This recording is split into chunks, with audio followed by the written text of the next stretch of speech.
My mother never congratulated me on any achievement while worshiping my unemployed brother. She regrets everything after he destroyed her party. My mother has spent 30 years pretending I don't exist while worshiping my younger brother Jake. I graduated high school as valedictorian, and she told everyone Jake helped me study, even though he was failing sophomore year at the time. I got a full scholarship to engineering school, and she said it was probably a diversity quota they needed to fill.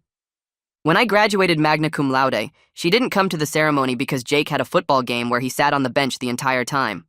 She took 300 photos of him in his uniform on the bench and posted them everywhere, talking about her athletic son. When I got my first job at an aerospace company, she told people I was doing basic data entry while Jake was finding himself. Jake was actually unemployed and living in her basement, playing video games all day. When I designed a component that went into satellites, she said it was probably a team effort where I got lucky to be included. When Jake got a part-time job at a sporting goods store, she threw him a party and made a cake that said, "So proud of my successful son." She'd call Jake every morning to wish him a good day at work. She'd never once called me at my actual career. I bought my first house at 26 and invited her to see it. She walked through once, said it was small, then spent 2 hours talking about how Jake was thinking about maybe looking at apartments someday. When Jake moved into a studio apartment at 30, still partially paid for by her, she hired a professional photographer to document the move and created a photo album called Jake's Independence Journey. On my wedding day, she wore black and told guests she was mourning the loss of her baby boy to some woman, meaning me getting married meant less time for Jake somehow. She gave a speech entirely about Jake's future wedding and how beautiful it would be. My wife was sitting right there in her wedding dress while my mother planned another wedding for her favorite son, who wasn't even dating anyone. When Jake brought home a girlfriend who lasted 3 weeks, my mother had already planned their entire future together, including grandchildren's names. When my wife actually got pregnant, my mother asked if we were sure we were ready for that responsibility. We were 32 with stable careers and a house. Jake was 35, still working retail, still taking money from her, but she said he'd be such a wonderful father someday.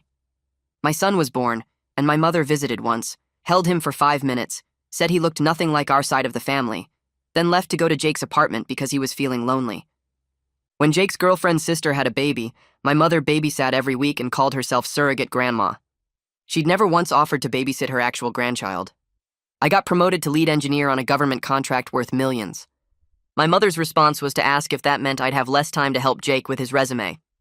Jake hadn't updated his resume in 5 years. When Jake got promoted to shift supervisor at the sporting goods store, my mother rented a billboard. An actual billboard on the highway announcing Jake's promotion. It cost her $3,000. She'd never even acknowledged my promotions. The pattern continued for years.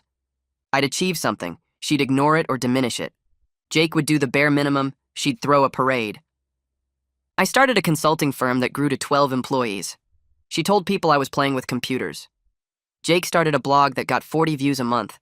She printed business cards calling him a published writer and handed them out at church. Then came her retirement party planning.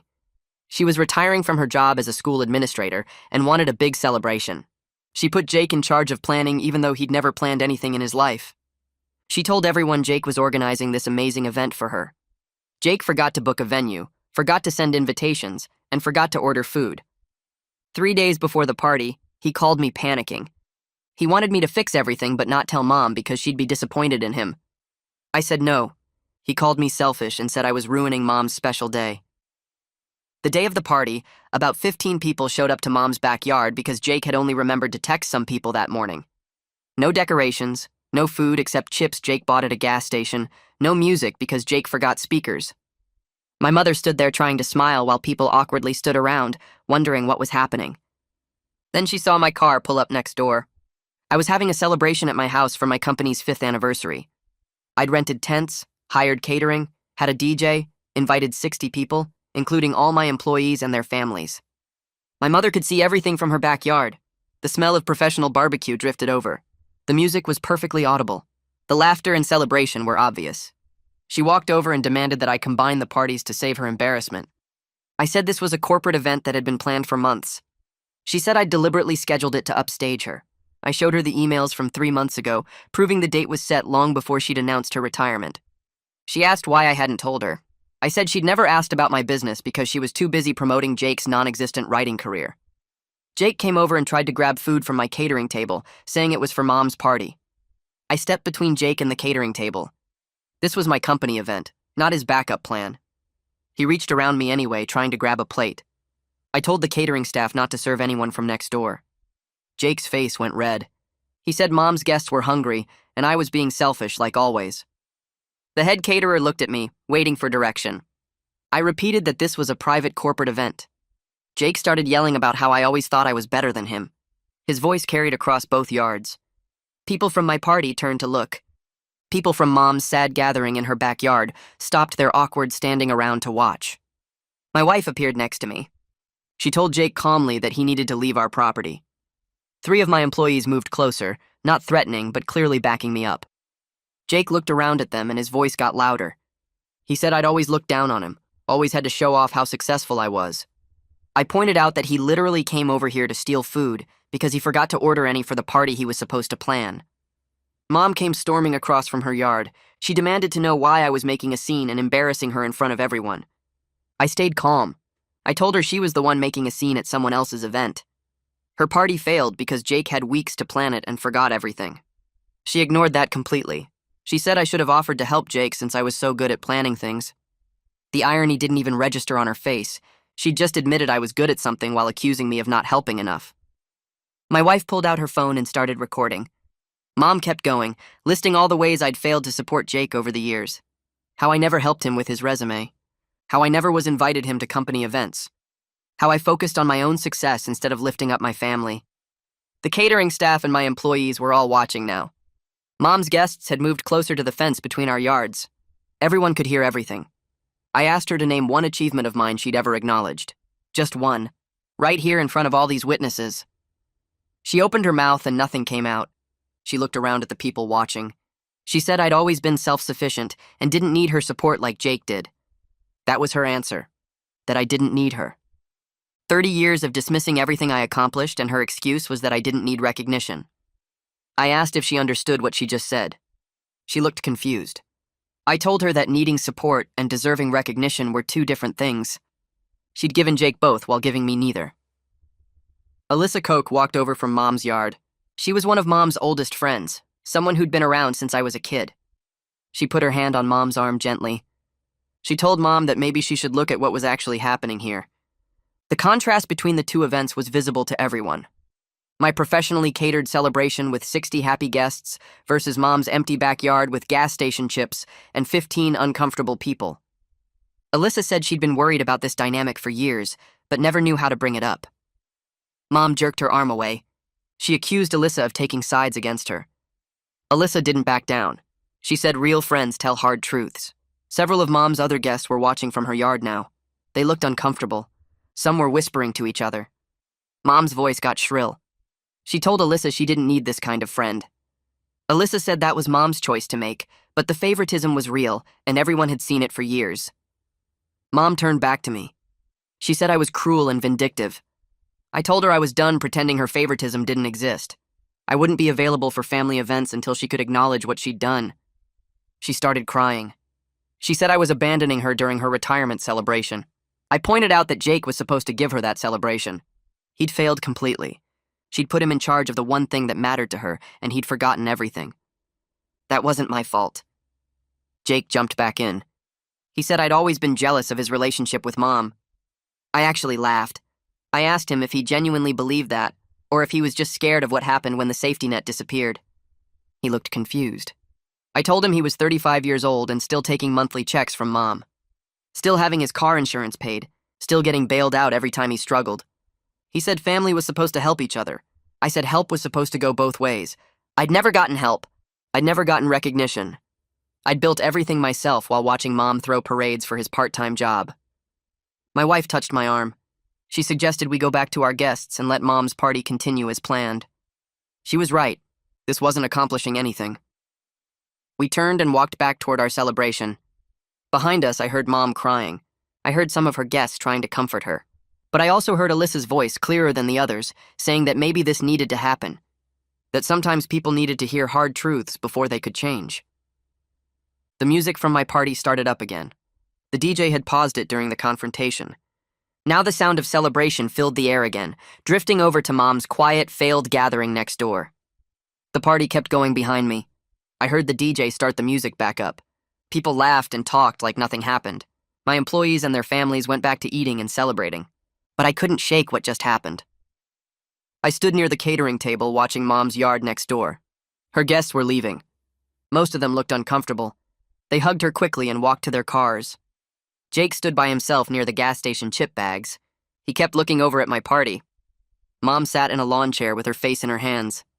Alyssa sat next to her talking quietly. I felt someone touch my shoulder. Evan stood there holding 2 bottles of water. He handed me one. We walked away from the crowd toward the side of my house where it was quieter. He didn't say anything at first, just stood there looking at Mom's empty yard. Then he told me he was proud of how I handled everything. I started to brush it off, but he stopped me. He said setting boundaries with family was one of the hardest things anyone could do. Most people spent their whole lives avoiding it because confrontation felt worse than the pain of being dismissed. He told me his dad cut off his own brother for 10 years over something similar. His uncle always borrowed money and never paid it back. Always had excuses, always made his dad feel guilty for not helping more. Finally, his dad said no more. The family called him selfish, said he was abandoning his brother. But his dad held firm, and eventually his uncle had to figure things out on his own. They reconnected years later, and the relationship was better because it had real boundaries. I asked if his uncle ever apologized. Evan shook his head. He said some people never apologize, but they do change their behavior when they realize the old patterns don't work anymore. We walked back to the party. My wife found me near the tent. She squeezed my hand and asked if I was okay. I nodded. The party went until almost 8. People thanked me for hosting. My employees talked about how much the company had grown, how proud they were to work there. Several of them mentioned they'd seen what happened with Mom.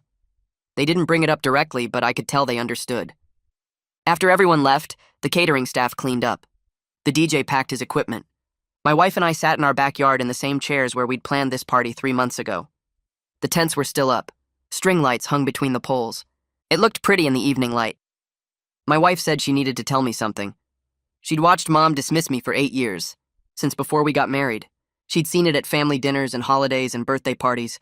She'd watched me try to get Mom's attention with my achievements and watched Mom change the subject to Jake.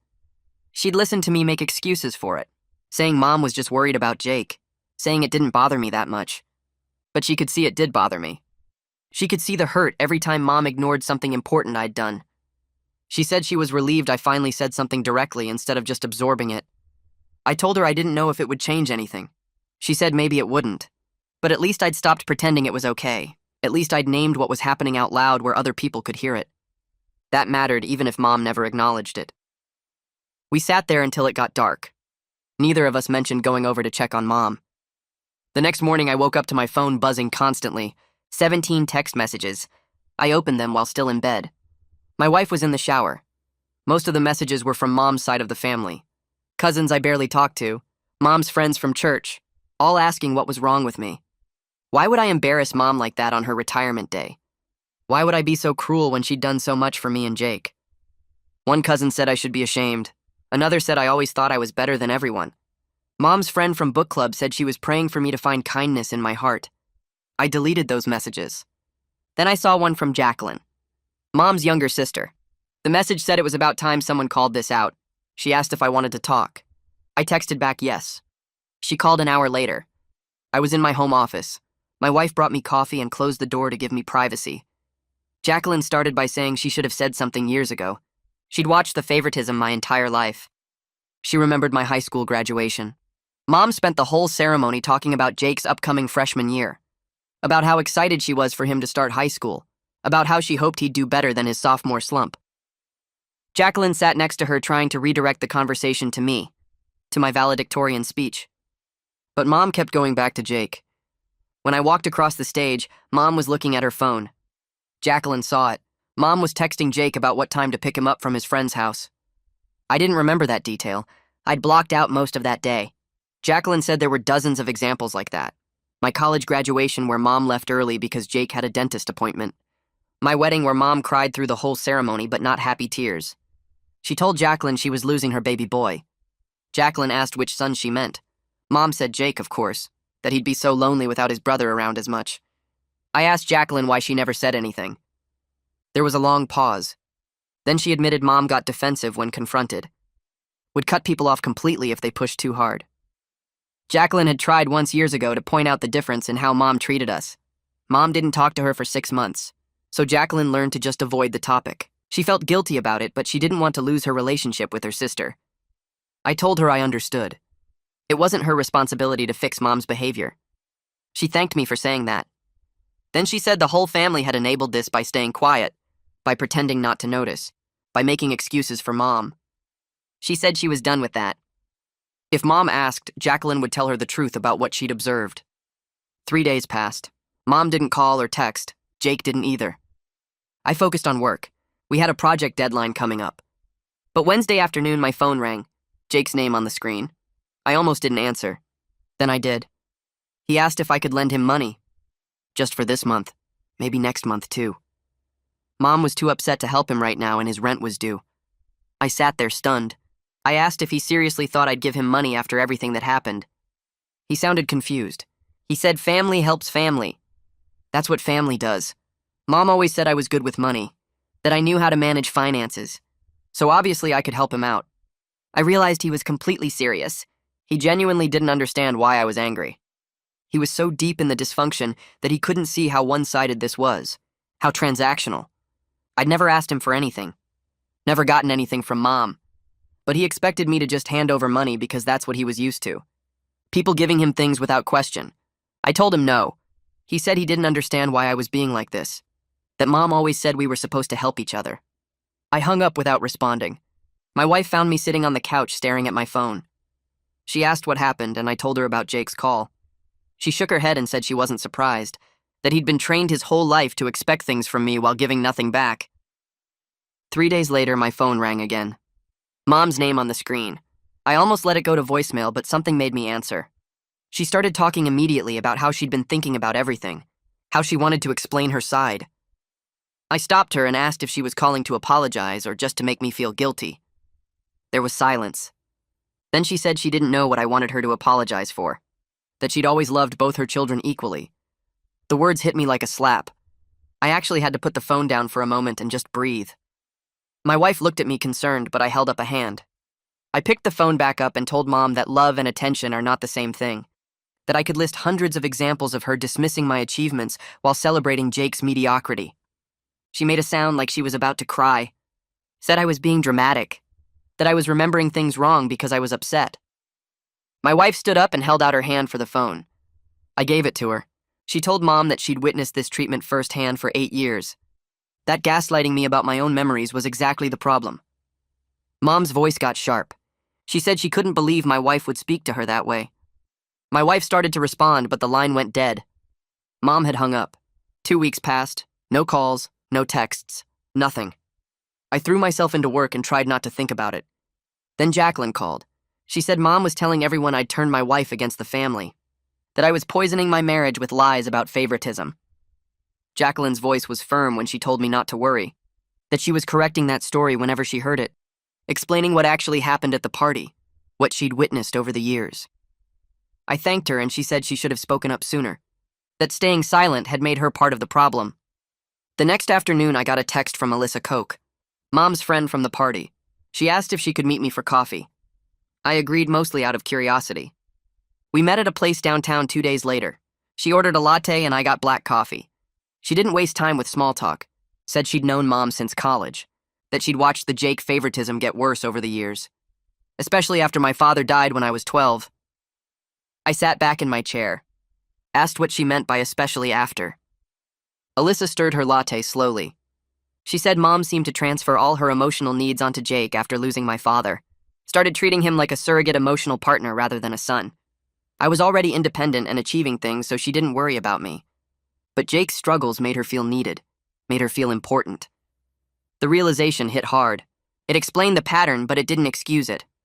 I said that out loud and Alyssa nodded. She agreed completely. Said understanding the cause doesn't mean I have to accept the behavior. That Mom needs professional help to recognize what she's done, to understand how she's damaged both her sons in different ways. I asked if Alyssa would be willing to talk to Mom about this. She sighed and said she'd already tried multiple times over the years.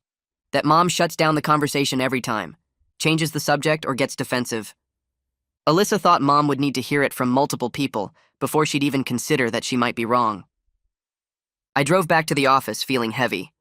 My company had a major project deadline approaching, and I was struggling to focus. Numbers blurred on my screen. Emails sat unread. Ronan Williams knocked on my office door around 3, asked if everything was okay.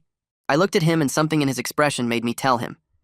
I gave him a brief overview of the family situation, the party, the confrontation, the phone calls. He listened without interrupting. Then he sat down in the chair across from my desk. Said he'd cut off his own parents 5 years ago due to similar favoritism toward his sister. That setting that boundary was the best decision he ever made for his mental health. He leaned forward with his elbows on his knees. Warned me that family would pressure me to reconcile before Mom had actually changed, that they'd want me to restore comfortable dysfunction rather than demand real growth. I asked how he handled that pressure. He said he stopped explaining himself, stopped defending his decision, just repeated that he was open to reconciliation when real change happened, and left it at that. The conversation with Ronan stuck with me as I drove home that evening. His words about family pressure kept playing in my head. I pulled into my driveway and sat there for a minute, staring at the steering wheel. My phone buzzed. A text from an unknown number. I opened it and saw Jake's name at the bottom. He'd gotten my work number from Mom, apparently. The message asked if we could talk. I didn't respond right away. I went inside and found my wife in the kitchen making dinner. She took one look at my face and asked what happened. I told her about Ronan's story and Jake's text. She wiped her hands on a towel and said maybe talking to Jake wasn't a bad idea, but I should set clear boundaries first. I texted back that he could come to my office tomorrow during lunch. He responded immediately with a thumbs-up emoji. The next morning, I got to work early and told the receptionist that my brother might stop by around noon. She looked surprised and said she didn't know I had a brother. I realized Jake had never visited my office in the 5 years since I'd started the company. He'd never seen where I worked or what I actually did all day. Mom had been to the office exactly once for about 10 minutes and spent the whole time on the phone with Jake about his shift schedule. At 11:30, the receptionist buzzed my desk and said Jake was here. I walked out to the lobby and found him standing there looking uncomfortable in jeans and his sporting goods store polo shirt. He'd clearly come straight from work. I led him back to a conference room and closed the door. He sat down and immediately his face crumpled. He started crying before I could even say anything. His shoulders shook and he put his head in his hands. I grabbed a box of tissues from the credenza and pushed it across the table. He took several and wiped his face, but the tears kept coming. He said everything was falling apart. Mom wasn't answering his calls. His rent was due in a week. His car was making a weird noise he couldn't afford to fix. He didn't know what to do. I sat there watching him fall apart and felt this weird mix of feelings. Part of me wanted to help because he was my brother, and he was clearly struggling. But another part of me was angry that he was 35 years old and completely unable to handle basic adult problems. I asked him how much money he made at the store. He told me about $1,400 a month after taxes. I asked about his expenses. He started listing them and I grabbed a notepad to write everything down. Rent was $800. His car payment was $250. Insurance was another $100. Phone bill was $80. He stopped there and looked at me. I asked about food and gas and other basic stuff. He got quiet. Then he admitted that Mom had been giving him money every month to cover those things. I asked how much. He said it varied, but usually around $1,500. I put my pen down and stared at him. That was more than his entire paycheck from the store. He'd been living almost entirely on Mom's money for years. I asked how long this had been going on. He looked at the table and said about 10 years, maybe longer. He'd never really kept track. My mind was spinning. 10 years of $1,500 a month was $180,000.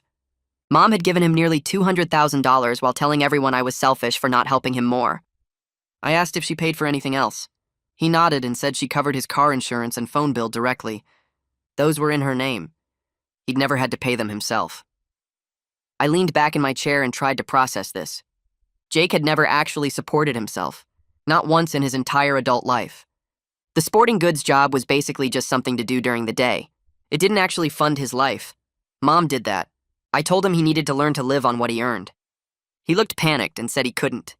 The numbers didn't work. His rent alone was more than half his paycheck. I said then he needed to find a cheaper place or get a better job or both. He started crying again and said he couldn't handle this. I felt my frustration building, but I tried to keep my voice steady. I told him I'd help him figure out a budget and look at his options, but only if he could acknowledge something first. He looked up at me with red eyes. I said he needed to admit that Mom's favoritism was real and that it had been harmful. Not just to me, but to him too. He was 35 and completely unable to function as an independent adult because she'd enabled him his whole life. He started to argue and said Mom just paid more attention to him because I was always busy with my own stuff. He thought I preferred it that way since I never seemed to need help. I stood up and walked to the window. I looked out at the parking lot and took a deep breath. Then I turned around and told him the truth. I was busy because I had to be. Nobody was going to pay my rent or my car payment or my phone bill. I had to build a career and a life completely on my own because there was no safety net for me. He got to coast because Mom treated his problems as more important than my achievements. She threw him parties for getting a part-time job while ignoring my engineering degree. She rented a billboard for his shift supervisor promotion while never acknowledging my government contracts. I asked him if he'd ever once thought about why that might hurt me. He looked genuinely troubled, like this framing had never occurred to him before. He said he just thought I didn't care about that stuff because I was so focused on my career. I sat back down and pulled my chair closer to the table. I told him that I cared deeply. Every time Mom dismissed something I'd worked hard for, it hurt. Every time she celebrated his bare minimum effort while ignoring my actual success, it made me feel invisible. He was quiet for a long time. Then he said he was sorry. He'd never thought about it from my perspective. He'd just been focused on his own struggles and grateful that Mom was there to help. I nodded and said I understood that, but it didn't change the fact that the dynamic was messed up. We spent the next 2 hours going through his finances in detail. I had him pull up his bank statements on his phone. We looked at every expense and every deposit. The pattern was clear. Mom's transfers came in like clockwork on the first of every month. $1,500, sometimes more if he'd mentioned needing something specific. His paychecks from the store barely registered compared to her support. I showed him what his actual income was versus his expenses. The gap was obvious. He couldn't afford his current lifestyle on his own, not even close. I suggested he start by finding a roommate to split rent. He could probably cut his housing cost in half. He looked horrified at the idea of having a roommate at 35, but I pointed out that lots of people his age had roommates. It wasn't shameful, it was practical. He asked what else he could do. I said he needed to look for better paying work. Retail management positions at bigger stores paid more, or he could look into completely different fields. He had a college degree he'd never really used. He'd studied communications and then just never applied it to anything. He said he'd tried looking for other jobs before, but nothing ever worked out.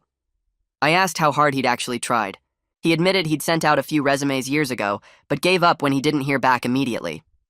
I told him job hunting took persistence. You had to apply to dozens of places and follow up and keep trying. He'd given up after like 5 applications. We talked about his car payment next. I asked why he was paying $250 a month.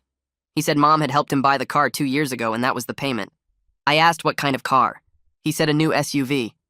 I put my head in my hands. He was driving a brand new SUV while working part-time retail and living off Mom's money. It was absurd. I told him he needed to sell the SUV and buy something used that he owned outright. The car payment was killing his budget. He protested that he needed reliable transportation for work. I said a 10-year-old sedan was plenty reliable and wouldn't cost him $250 a month plus insurance. By the end of our 2 hours, I'd sketched out a realistic budget for him. Cheaper apartment with a roommate, used car with no payment, basic phone plan instead of unlimited everything. He could actually live on his store income if he made these changes. But he looked terrified. He kept saying he didn't know if he could do it. I told him he didn't have a choice. Mom wasn't going to keep funding him forever, especially not after what happened at the party. He needed to figure out how to be independent before the money stopped completely. He asked if I thought Mom would really cut him off. I said I didn't know, but he couldn't count on her support anymore. She was retired now. She had her own expenses. He needed to plan for supporting himself. He left my office looking shell-shocked. I watched him walk to his SUV in the parking lot and drive away. I felt drained. The next few weeks were quiet. Jake didn't call or text. Mom didn't reach out either. I focused on work and tried not to think about the family mess. Then 3 weeks after the party, my phone rang during a project meeting. It was Mom. I stepped out of the conference room to take the call. She sounded off. Her voice was tight and strained. She said she'd been having chest pains and needed someone to take her to the doctor. My first thought was to ask where Jake was. She went quiet for a second. Then she admitted she hadn't told him. She said he got too worried about medical stuff and she didn't want to stress him out. I felt anger flash through me. Even in a health crisis, she was protecting Jake from stress while expecting me to handle the actual problem. I told her she needed to call Jake first. If he couldn't help, then I'd consider it, but I wasn't going to keep being the reliable backup she never acknowledged. She was stunned. She started crying and said she never realized I felt this way. I reminded her that I'd literally told her this at the party 2 weeks ago, and she'd called me dramatic. Her sudden realization felt awfully convenient given that she needed something from me right now. She kept crying and saying she was scared and didn't know what to do. I felt my resolve weakening, but I held firm. I told her to call Jake and tell him what was happening. She said okay in this small voice and hung up. I stood in the hallway staring at my phone. My wife called 5 minutes later. Mom had called her. I could hear Mom crying in the background. My wife said we should take her to the doctor because it was a health issue and that was the right thing to do, but she made it clear this didn't mean the larger problems were resolved. I heard my wife tell Mom this directly. Mom agreed, sounding small and scared in a way I'd never heard before. I drove Mom to the medical center with my wife in the back seat. The building was gray concrete with those big glass doors that always felt too heavy. Mom walked slowly through the parking lot, one hand pressed against her chest like she was holding something in place. The receptionist checked her in, and we sat in the waiting room with its mint green walls and magazines nobody ever read. Mom kept her purse clutched in her lap and stared at the fish tank in the corner. After 20 minutes, a nurse called her name, and we followed her down a hallway that smelled like antiseptic and floor polish. The exam room was small with a paper-covered table and posters about heart health on the walls. The doctor came in 15 minutes later, a woman in her 50s with reading glasses on a chain. She reviewed the test results on her computer screen and told Mom the chest pains were anxiety-related, not cardiac. Mom's shoulders dropped with relief.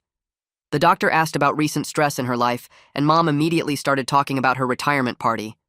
She described how she'd been looking forward to this celebration for months, and how her oldest son had scheduled a competing event right next door on the same day.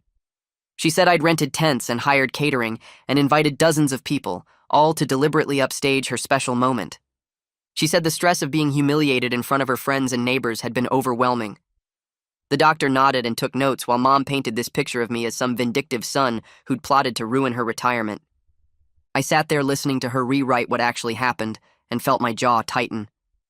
When Mom paused for breath, I spoke up and corrected the story.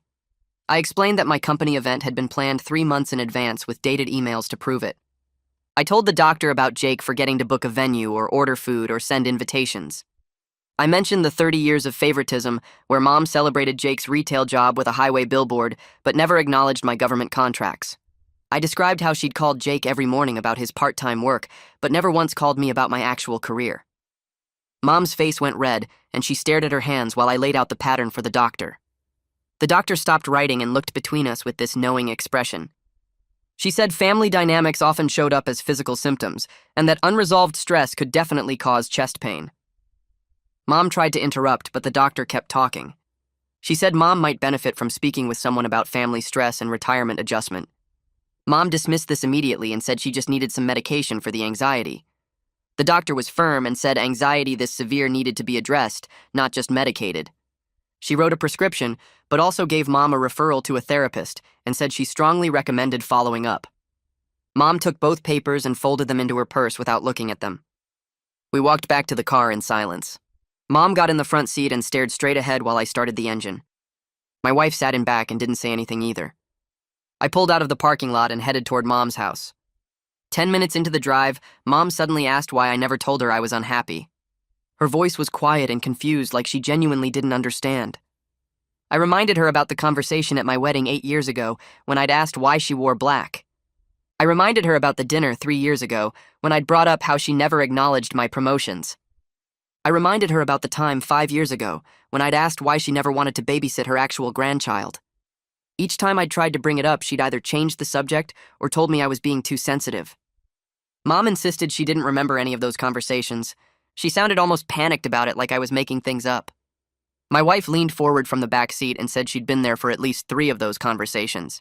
She confirmed that Mom had shut down the discussion every single time. She said she'd watched Mom redirect to talking about Jake whenever I tried to express how the favoritism made me feel. Mom went quiet again, and I realized something that made my chest hurt. She genuinely blocked those conversations out because remembering them would mean admitting she'd failed me. It was easier to forget than to face what she'd done. I pulled up to a red light and looked over at her. I told her I loved her, but I couldn't keep having a relationship where my feelings got erased. She needed to actually work on recognizing the favoritism and changing the pattern, not just wait for me to get over being upset. Mom asked what I wanted her to do, and her voice cracked on the last word. I told her to start by calling Jake and telling him about her doctor's appointment instead of hiding it from him. She needed to stop protecting him from reality and treating me like the only competent one while never acknowledging that competence. She needed to stop expecting me to be the reliable backup who fixed everything while Jake got all the celebration for doing nothing. Mom nodded slowly and wiped her eyes with a tissue from her purse. I drove the rest of the way to her house and walked her to the door. She went inside without saying anything else, and I stood on her porch for a minute before going back to the car. My wife squeezed my shoulder when I got in and we drove home. 4 weeks after the party, Jacqueline called and asked if we'd come to dinner at her house. She said she was inviting Mom and Jake too, and wanted to talk through things with everyone present. She positioned it as a chance to have a real conversation with a neutral family member there who cared about all of us. I agreed, even though my stomach twisted at the thought of sitting at a table with Mom and Jake. The dinner was on a Saturday evening, and we arrived at Jacqueline's house at 6. She lived in a ranch-style home with a big dining room table that could seat 8 people. Mom was already there, sitting in one of the chairs with her hands folded. Jake showed up 10 minutes later looking nervous. Jacqueline served pot roast and mashed potatoes, and we all sat down. Nobody said much at first. Everyone was careful about what they talked about, like we were walking through a room full of broken glass. Jacqueline finally put down her fork and said she'd watched this dynamic play out for decades. She said both of her nephews had been hurt by it in different ways. I'd been hurt through constant dismissal, and Jake had been hurt through being enabled into helplessness. Mom's face went tight and she started to argue, but Jacqueline didn't back down. She listed specific examples in this calm, steady voice. The billboard for Jake's shift supervisor promotion versus no acknowledgement of my government contract. The professional photographer for Jake's studio apartment versus the single visit to my first house when I was 26. The album with Jake's studio photos that cost her almost $2,000. The 5-minute hospital visit after my son was born versus the weekly babysitting for a girlfriend's sister's baby. Jake shifted in his chair and his fork scraped against the plate. His face got red, and he looked down at the pot roast like it was the most interesting thing in the room. Jacqueline kept going and listed the billboard on the highway for his shift supervisor job, while my government contract didn't even get a phone call. Jake put his fork down and his hands went flat on the table. He said he didn't ask for any of that stuff. His voice came out quiet and defensive at the same time. Jacqueline looked at him with this gentle expression that somehow made her next words hit harder. She pointed out that he accepted everything without question and never once suggested Mom should acknowledge me equally. Not once in 30 years. Jake didn't have an answer for that, and the silence stretched out until I could hear the clock ticking on Jacqueline's wall. I told Jake I didn't blame him for Mom's behavior because she made those choices on her own. But I did hold him responsible for benefiting from it all this time without ever standing up for me. He could have said something at any point. He could have told Mom it wasn't fair. He could have refused some of the money or the attention or the celebrations. Jake's shoulders slumped, and he admitted he was scared that if he questioned anything, Mom might stop helping him. The words came out barely above a whisper. I nodded because that was exactly the problem at the center of everything. The love was conditional, and Jake knew it deep down, even if he'd never said it out loud before. Mom's love came with strings attached and requirements, and Jake had to keep struggling to keep receiving it, while I had to keep achieving to get nothing. Mom started crying and pulled a tissue from her purse. She said she never meant to hurt me, and her voice broke on the words. She just worried about Jake more because he struggled while I always succeeded at everything. I leaned forward and told her I succeeded because I had no choice in the matter. There was no safety net for me, so I had to build my own stability from nothing.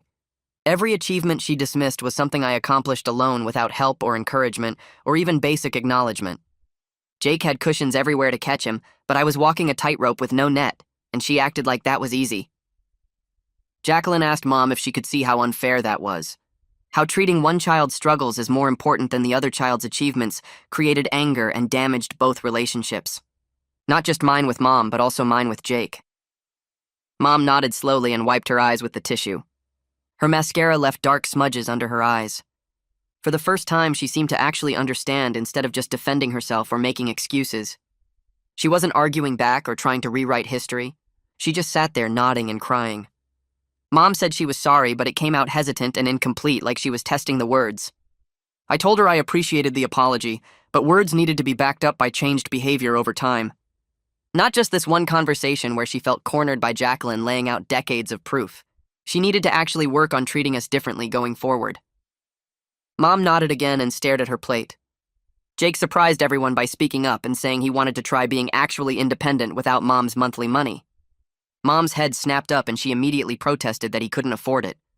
Her voice got loud and panicked. Jake pointed out that this reaction was exactly the problem. She didn't believe he was capable of managing without her. She'd never given him the chance to find out if he could do it on his own. My wife spoke up for the first time since we sat down. She suggested that maybe Jake could benefit from the same kind of budget planning I'd offered him before.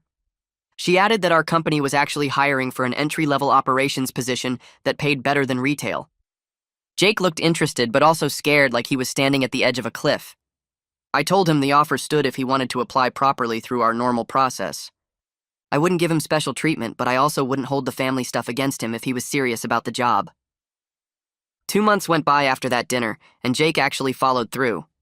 He showed up at my company office in a button-down shirt I'd never seen him wear before.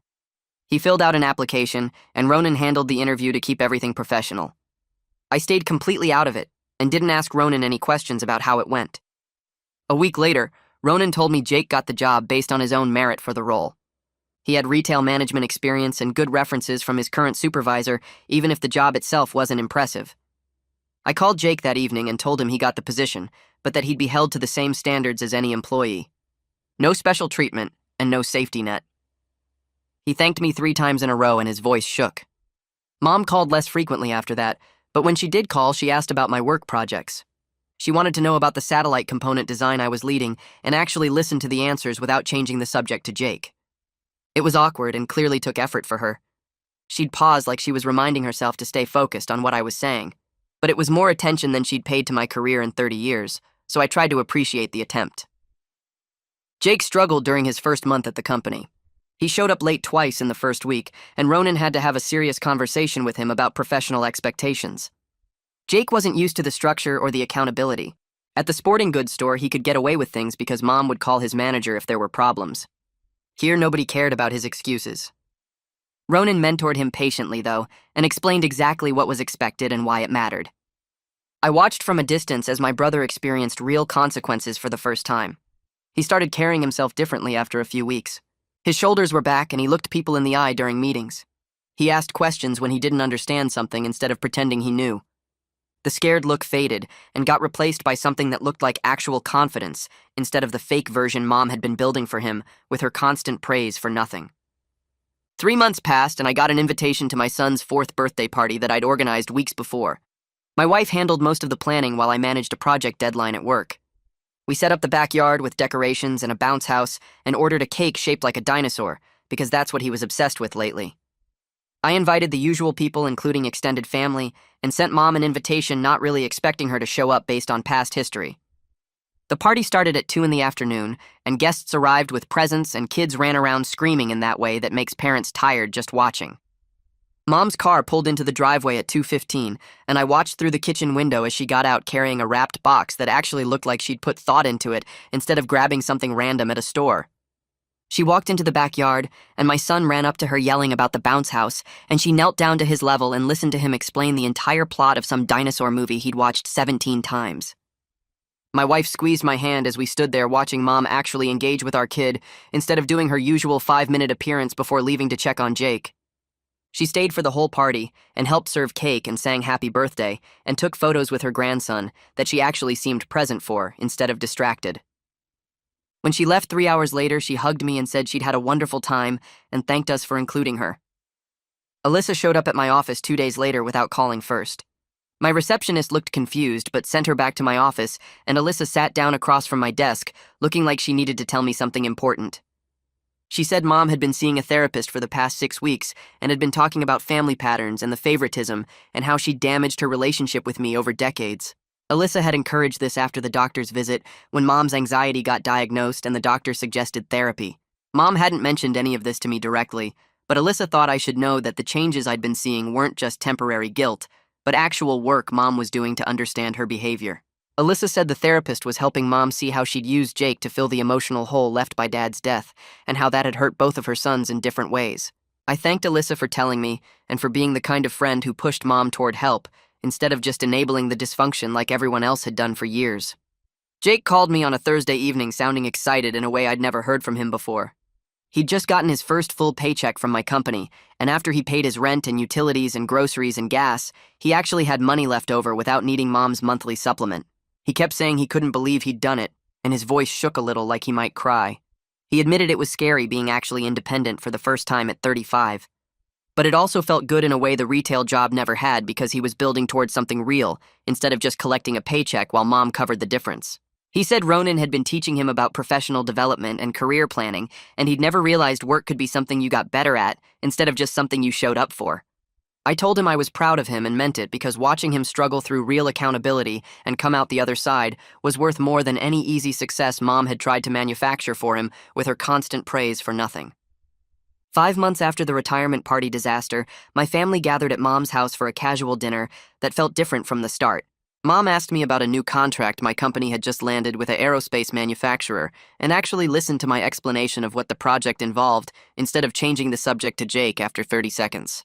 Jake talked about a logistics project he was managing at work and the challenges he'd faced coordinating between departments, and Mom asked him follow-up questions that showed she understood he was doing real work.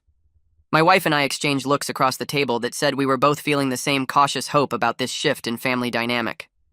The relationship wasn't perfect, and probably never would be because you can't undo 30 years of damage with 5 months of therapy and effort. But there was finally room for me to exist in this family as someone whose achievements mattered instead of just the capable one who didn't need attention. Mom still favored Jake in small ways and probably always would because those patterns run deep. But she was trying, and that was more than she'd ever done before. Jake was building an actual life instead of floating through retail while Mom paid his bills. And I'd learned that I didn't need Mom's validation to know my worth because I'd built something real without her support. That was enough progress to keep trying.